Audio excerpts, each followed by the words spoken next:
ফর্সা মানে যদি সুন্দর হতো তাহলে আপেলের চেয়ে মূলার দাম বেশি হতো। কালো মানে যদি ভালো হতো তাহলে আলোর চেয়ে অন্ধকারের দাম বেশি হতো। আসলে প্রকৃত দাম মানুষের চেহারা নয়, মানুষের মানসিকতায় থাকে। আসসালামু আলাইকুম, জেনিন বাংলাদেশি ব্লগার থেকে আমি জেনিন আপনাদের সাথে কথা বলতে চলে এলাম নতুন একটা ভিডিও নিয়ে। আসলে আজকে একটা রেসিপি আপনাদের সাথে শেয়ার করতে চাই।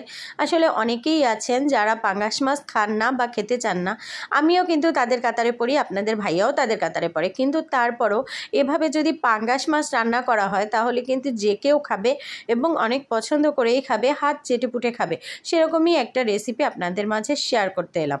আমি যেভাবে পাঙ্গাস মাছটা রান্না করি সেটাই আপনাদের সাথে শেয়ার করতে চলে এলাম। প্রথমে আমি একটু লবণ, হলুদ আর একটু লেবুর রস দিয়ে পাঙ্গাস মাছটাকে কিছুক্ষণের জন্য মেরিনেশন করে রেখে তারপর মাছটাকে আমি ভেজে নিব। এখানে পাঙ্গাস মাছ যেহেতু এমনি তেলের মাছ, যার জন্য তেলের পরিমাণটা একটু কম দিয়ে আমি মাছগুলোকে সুন্দর করে ভেজে নিয়েছি। আর মাছগুলো ভেজে তুলে রাখার পরে আমি যেই তেলটা অবশিষ্ট রয়েছে তার ভেতরে পেঁয়াজটাকে দেখেন সুন্দর করে লালচে ব্রাউন করে ভেজে নিয়েছি। এরপর এর ভেতরে একে একে সমস্ত মশলা দিয়ে দিব। প্রথমে আমি জিরা বাটা, আদা বাটা, ধনে বাটা ও রসুন বাটাটা এর ভেতরে দিয়ে দিব। দিয়ে আমি সুন্দর করে মশলাটাকে আগে কিছুক্ষণ কষিয়ে নিব। এই পর্যন্ত যারা যারা আমার ভিডিওটা দেখতেছেন তারা অবশ্যই একটা লাইক দিয়ে দেখা শুরু করবেন, আর যারা দিতে ভুলে গেছেন তারা একটা লাইক দিয়ে আসেন প্লিজ। আর এরপরে দেখেন আমি এটাকে কিন্তু সুন্দরভাবে একটু মশলার সাথে কষিয়ে নিয়ে তারপর এর ভেতরে হলুদ, ঝালের গুঁড়া এবং লবণ, এই তিনটা জিনিস দিয়ে আবারও কিন্তু মশলাটাকে সুন্দরভাবে কষিয়ে নেব। তো যে কথা বলছিলাম, আসলে আপনারা অনেকেই আছেন যারা কমেন্ট করেন অনেক সুন্দর সুন্দর, ভালো লাগে আমার পড়তে, খুব আনন্দ পাই, অনেক উৎসাহ পাই, কিন্তু একটা লাইক দিতে ভুলে যান। যারা ভুলে যান তাদেরকে একটাই রিকোয়েস্ট করব, প্লিজ আপুরা ভাইয়ারা একটা লাইক দিয়ে দেখবেন। একটা লাইক দিতে আপনার একটু সময় লাগবে না, জাস্ট একটা টাচ করলেই তো হয়ে যাবে। এত ভালো ভালো কমেন্ট লেখেন, একটা লাইক দিতেও অবশ্যই পারবেন, হয়তো বা ভুলে যান যার জন্য দেন না। তো যদি এবার থেকে আর না ভুলে যান তাহলে খুব খুশি হব।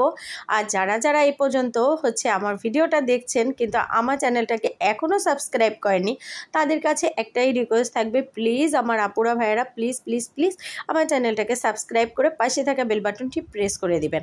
অবশ্যই আপনাদের আমার ভিডিও দেখতে দেখতে দেখতে দেখতে একটা সময় আপনাদের কাছে অনেক ভালো লেগে যাবে।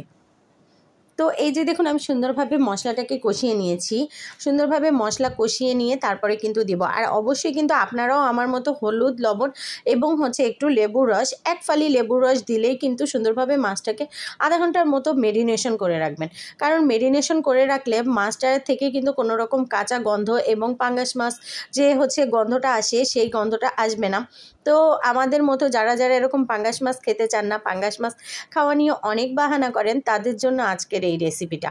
এভাবে করে খেলে কোনো রকম গন্ধ, ফ্লেভার বা কোনো কিছুই থাকে না এবং মাছটা খেতেও কিন্তু অনেক মজা হয়।